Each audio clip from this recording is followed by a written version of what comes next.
initially, as I remember, this boot was kind of embraced by the working classes, and we're talking about real working classes. We're talking about factory workers, policemen, postmen and things like that. The origins of Dr Martens lie in Northamptonshire, English Midlands. It was a family, Griggs family, who'd been making boots since 1901. We were quite industrious people. It so happened that my grandfather, whose name was Bill Griggs, he saw an advertisement in the Shoe and Leather News in the late 50s, advertising this revolutionary new process, which was known as Dr Martens, or Dr Martens as it was then. It was just after the war that Klaus Martens apparently was skiing in the Alps, and he had this terrible accident. He hurt his foot so badly that he ended up in hospital. And then that's when the brainwave hit him, I think, you know, like a light bulb on the head, really, of the idea of an air cushion sole. Dr Funk and Dr Martens were old student friends. Martens knew that his idea, his air cushion sole idea, would need somebody who had the background and the knowledge and the intelligence to be able to put that into action.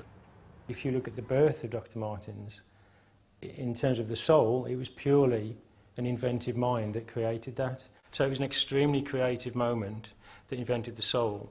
Likewise, it was an extremely creative thought to pair up this classically staid English Middle England family with this idea of this very unusual product, this very unusual footwear sole from Germany. So on the part of the Griggs family, that's a leap of faith.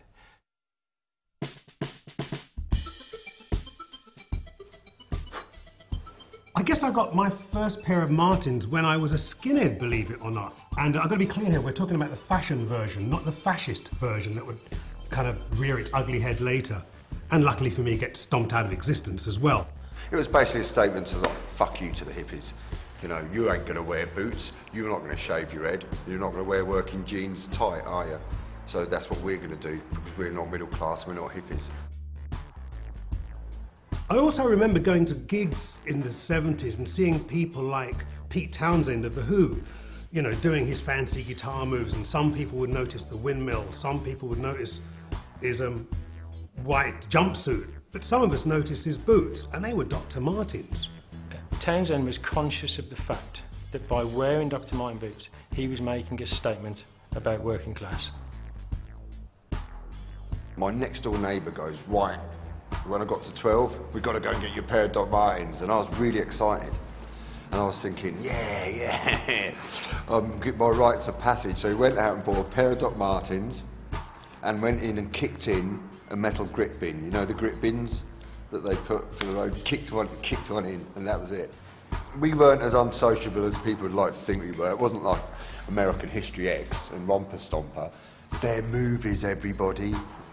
If it's working class, it's right wing. What's that all about? So just as the skinheads kind of used the Martin boot to kind of rebel against the whole hippie movement, I think the punks picked up on the rebellious aspect and attitude of the boot, if you will, to kind of say, actually, we're rebelling against everything. We're rewriting the rules, and this is a cultural ground zero. And the only thing that we're taking with us is the Dr. Martens boot.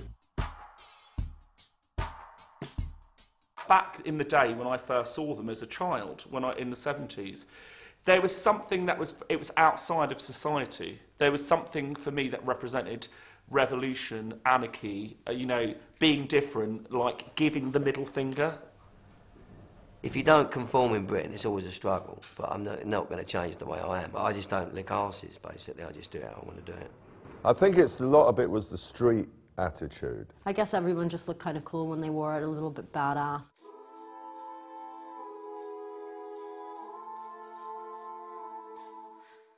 People have got to understand that punk isn't this thing with mohawks and safety pins and loud guitars and nihilism and negativity. It was never about that. It was about empowerment, individuality and freedom.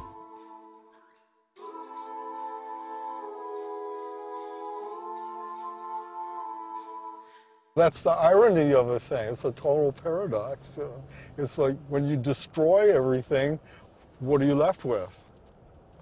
So then when you decide what that is, it's really exciting. You have to see it, though. any punk rock kid, you know that there was this great dialogue between the Brits and the Americans. I do the spoken word thing sometimes, and I ask the audience, who's the person most responsible for the spread of punk rock?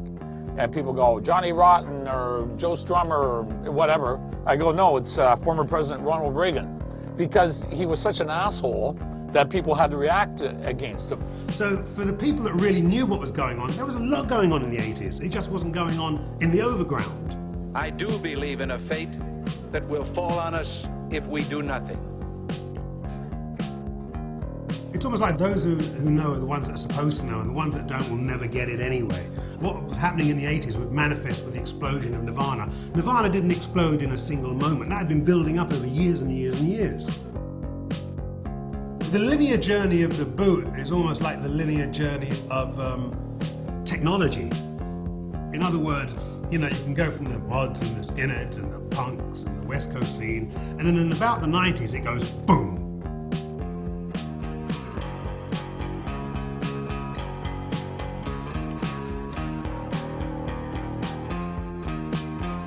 This was the first time that we really saw the Doc Marten go mainstream, because then you had it, you know, it was like all the cool girls started wearing it. It was no longer like a guy thing, and it was a very like, you know, the guys on Friends were wearing them, you know, the kids on 90210 were wearing them, but then even, you know, counterculture, you know, Empire Records, Liv Tyler is on the cover of the video in a pair of Docs. Obviously Claire Danes, like poster girl for sort of torture teenager, was wearing them on My So-Called Life.